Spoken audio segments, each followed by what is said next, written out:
Hello everyone and welcome back to another video from Crazy Gamer. In this video, I'm going to show you how to change the language within the Warface clutch game. So let's get started right away. First of all, open up the Warface game on your device.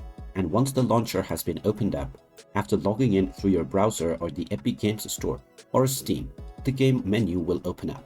Now at the top left corner, you will see the language as well as the region options. Now just click on the language drop down button and choose whichever language you prefer to use from the available languages.